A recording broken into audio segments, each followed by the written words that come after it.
Good morning, everybody. I have decided to make yet another video because I think that I know that I want people to get a better understanding of the illness that I fight every single day. I'm not the only one that fights this illness. There's about 5 million people that fight this illness every single day. Now I know you might be thinking, why is she making a YouTube video? Because I know my YouTube videos are not like, oh my God, like, exciting, and, I'm not all over the place doing funny things. And you know what?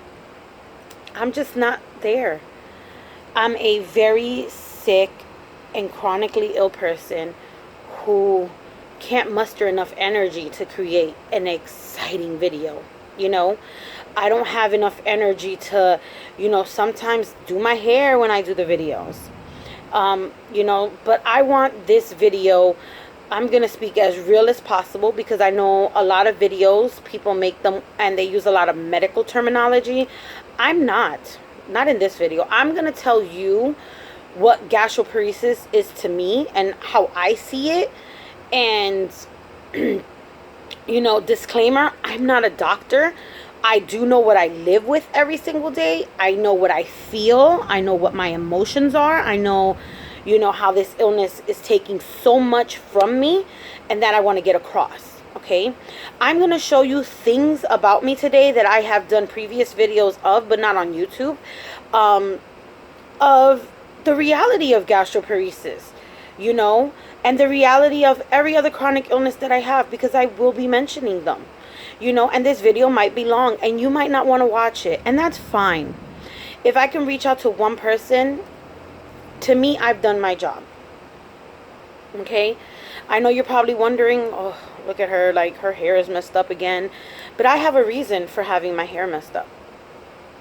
So first, I'm going to dive into what gastroparesis really is and what symptoms you should be looking out for if you think you may have it. Now, everybody's experiences are not the same. Absolutely not.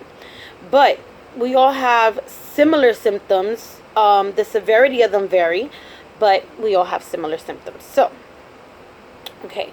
So pretty much gastroparesis means paralyzed stomach.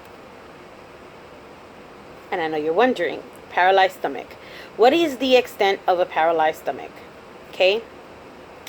So with gastroparesis, there's three, I wouldn't say phases, but 3 stages, of the illness. We have mild, which people who have mild gastroparesis means that it is just either starting, or, they may have caught a cold or a virus, something that made their stomach feel the need to basically stop. Okay. In the mild stage, you pretty much can still eat. When I was in the mild stage, I could still eat, I could still drink. I got nauseous a little bit. I, used to get really bad bloating, like my stomach used to get really big, and I just used to feel really like sick and just like, oh, and I didn't understand what it was, because at this point in time they hadn't tested me for it yet. This is when my symptoms first started. So the symptoms that I first started seeing were really bad nausea, like stomach flu nausea, like I had started throwing up some of the food that I was eating. And the food was undigested. So it was like in pieces. It was whole and it was just gross. Okay. I started seeing bloating, like if I was 9 months pregnant, and I have 3 children, so I know what pregnancy is, and I know I wasn't pregnant. Feeling full really quickly. Like I can take maybe 1 or 2 bites and, I would just not want any more. And that was strange for me because I used to eat a lot, as you can tell. And then I started losing really big amounts of weight. So my weight has varied within the last 3 to 4 years, almost 5 years that I've been sick. So It's been up and down. I've lost 70 pounds. I've gained 50 pounds. I've lost 30 pounds. I gained 20 pounds. So it just kind of varied like that. Within this last year, from I guess the summer of last year till now, I've literally gone from about 260 pounds all the way down to I'm currently 209. So that's just some of what it's done because of the symptoms that I've had. The second stage of gastroparesis is moderate. Okay, so now with moderate, your stomach is not doing its job. So it's not pumping or, moving the food around. It's not doing really any of that. So at moderate, you tend to not be able to eat solid food.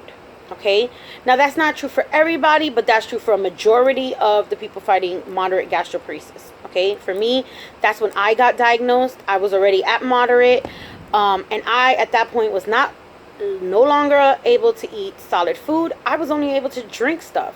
Can you imagine like going through your day only drinking Inshores, apple juice, and then not even being able to eat anything? It was just, everything was liquid, and then some of the stuff that was liquid was too thick, and it would still make me throw up.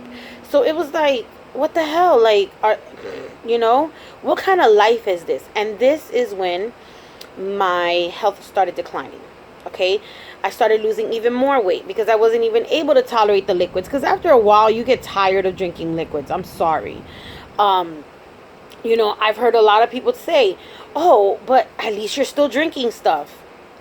How about you take 1 week out of your schedule and just drink pure liquids? Everything liquid, everything broth, everything clear liquids. You can't have no more soda. You can't have no more milkshakes. You can't have nothing that has thickness. Everything, you have to be able to see through it. And you tell me how you feel a week, maybe even a couple of days into that week. You tell me how you feel. Okay, try it for 2 weeks. Believe me, you're going to get tired of it. Your stomach and your body's just going to say, I don't want it anymore. Okay, which leads me to the last and final stage of gastroparesis. Okay, which is severe. Severe is when your stomach is completely paralyzed. You can no longer intake, and I wouldn't say no longer. I just can say that it's not in the best interest to drink or eat anything because you're gonna get severely sick. It's in the severe where your stomach completely stops working, and at this point of time they recommend or they tell you that you need a feeding tube. Okay, which is what I have, my beautiful machine. Okay, do I still attempt to eat? Absolutely. I'm human. Okay, I'm not hungry because I haven't gotten hungry, I would say in about a year. I haven't gotten hungry, but I see my family eat and I'm like, I know it tastes good, but I also know it's going to cause me severe pain. But do I want to taste how good it is and then just deal with the ramifications later? But I'm scared. And these are the things that we go through. Okay, these are the things that anybody fighting gastroparesis go through. Because here's the reality of it, okay? I just told you the 3 stages. No one ever really talks about the 3 stages, okay? Everybody just says, I have gastroparesis. And I'm going to tell you why. They do that because they're afraid. They're afraid to let their family know that they have a chronic illness that's debilitating, that's taking everything from them, okay? But they can still eat someone. They feel guilty, okay, talking in a community that's supposed to support them, okay, because they're afraid to say, I had steak and potatoes last night, because of judgment from someone who can't eat steak and potatoes. It's just ridiculous, and it boggles my mind how people can be so insensitive, okay, whether they're fighting this illness or not. If you don't understand something, educate yourself, okay? Google it, ask somebody, research it, Okay? Join a group that maybe you can get some education from it. And I know you're probably saying to yourself right now, why is she so angry?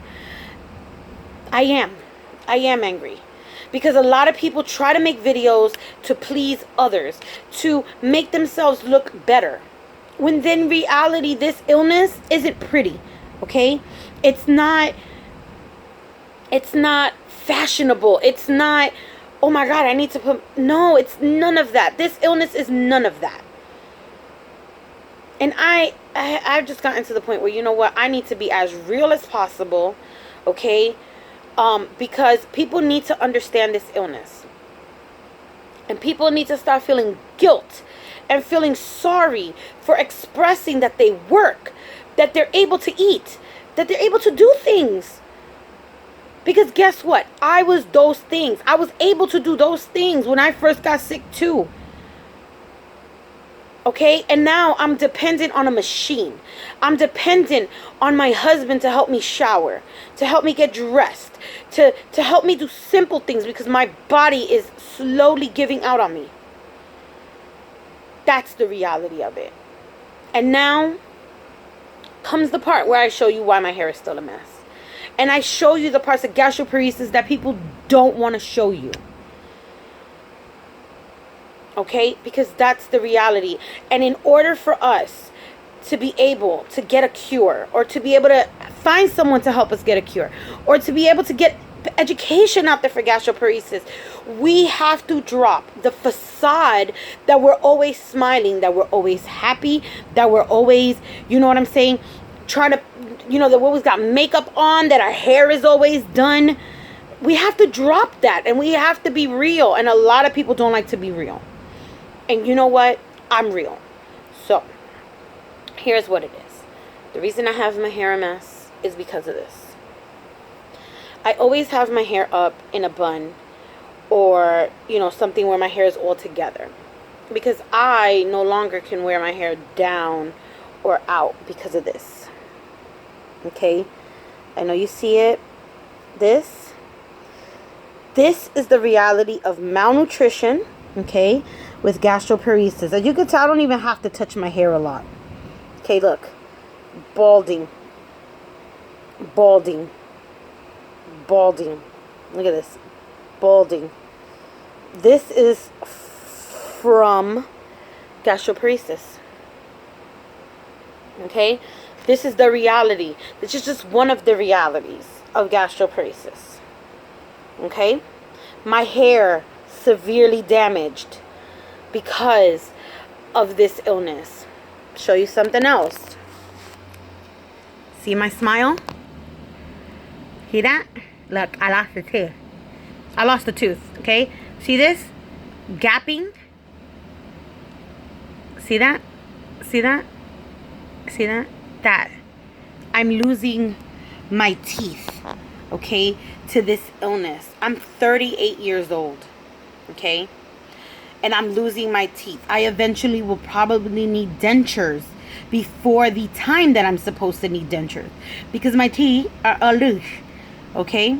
In the morning, I wake up with my mouth hurting so badly because my teeth just want to fall out. Okay, I'm going to show you another. See this? This is bloating from the gastroparesis. Okay, bloating. See that? That's the beautiful tube that sustains my life every single day. Okay, that's my formula. I usually say it's steak and butter. Steak, butter, and mashed potatoes. Okay, this, I don't know if you can see it that well. See that? I just cleaned it, but you see that red right there? That's blood. Okay, because my tube bleeds out all day, most of the days. Okay, blood clots most of the days. Mind you, I don't move. As you guys can tell, I do these videos from my bed now. You know? And then I get the, but you're fat. How can you be having all of these issues? That's another side of gastroparesis that people don't talk about.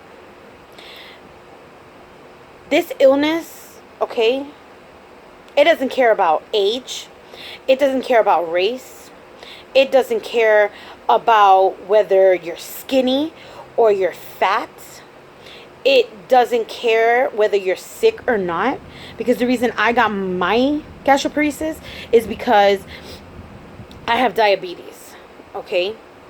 And on top of diabetes, I suffer from severe depression, which I have major depressive disorder. Okay? It's severe major depressive disorder. And I suffer from severe anxiety. Okay? On top of my beautiful gastroparesis. And then on top of that, I just found out I have a blood disorder and the possibility of fibromyalgia. Okay? So these are all things that I'm going through on a daily basis on top of gastroparesis.